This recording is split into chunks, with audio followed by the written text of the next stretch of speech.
Something we've been very pro on our show about and during our careers is just, the painkillers and opioids that were pumped into professional athletes. We're very pro cannabis. Toradol was something that was used, and what were some of the other names? Celebrex, all these different things. So you obviously had kidney issues. And would you say some of that was due to the medicine you were taking to be on that court? By far. You mind sharing that journey? I think, first of all, it's my fault because I chose to put it in my body. It was introduced to me, the painkillers were introduced to me by team trainers. And I used them to,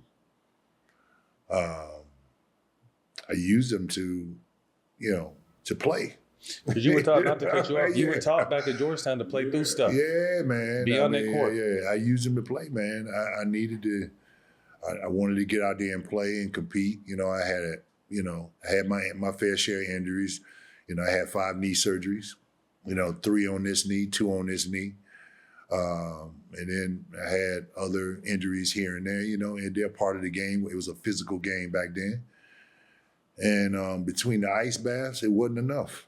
Between the Epsom salts baths, it wasn't enough. I had to pop a Voltaren or something like that. So you said it's your fault. It's my fault. Okay, but did they give you options? No, they didn't. So it's hard for me to accept that, when they didn't give us options. Right. They only gave us one option. How is it our fault? Yeah, well, you know what? I'm a grown man. No, I get that. I get that. Yeah. So if somebody offer you some crack, okay, then it's up to you whether or not you're gonna take it or not. Right, but that's different. You dealing with the people y'all have the same common goal to reaching the championship. You don't think that they're gonna give you something, you know what I'm saying, to hurt you long term. We in this together. Yeah. Well, you know what? That's why it's important to educate young people now. Yeah, exactly. That's my point. On alternative ways of healing the body. I'm not gonna blame nobody else but myself. Right. But I do know that it did have had an effect on my kidney function. Because I don't think I was abusing them.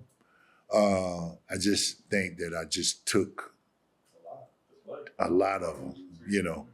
Yeah, it's not like I was just living off them because during the off season I just stopped taking them. Yeah. Because I didn't need them then. Yeah. But during the season, I would pop one to get through it because my Achilles was sore, or I had tendonitis real bad, or my back was hurting that day, or something I needed to get out there and play that game though.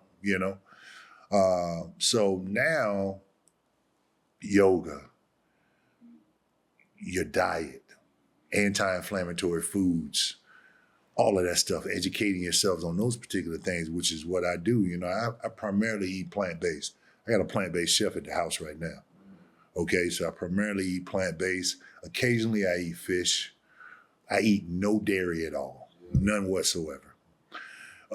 So there's alternative dairy products that you use.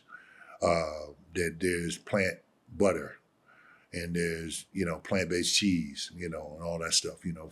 So for the most part, so people ask me how I keep myself in great shape. Is because I work out 5 times a week, and I eat primarily plant-based foods. And occasionally I eat fish. So and then we have to be proactive with our bodies, bro.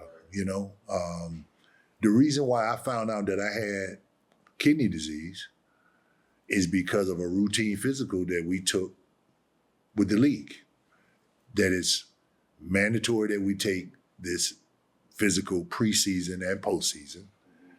And they identified that I had focal segmental glomerulosclerosis. It's a rare disease that scars the filters in the kidney. And then years later, I found out that it was genetic, and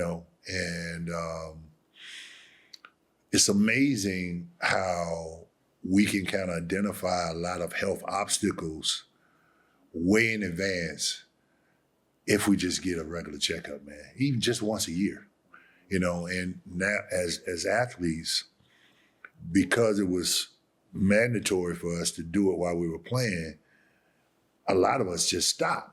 Right. You know what I'm saying? Which is crazy to me to think that you don't want to know what's going on in your body until it's too late. Right. So, things like getting your blood pressure checked, getting your PSA checked, your prostate checked, things of that nature. I mean, all the little things, man, so and making sure that you get a CT scan and make sure your arteries are clear, because you're not running up and down the court like you used to, so, you could possibly have heart disease and you don't even know it. So a lot of things that I'm hoping that the league does a better job of helping retired players, guys that that are stepped away from the game, providing the necessary resources for them to get regular checkups.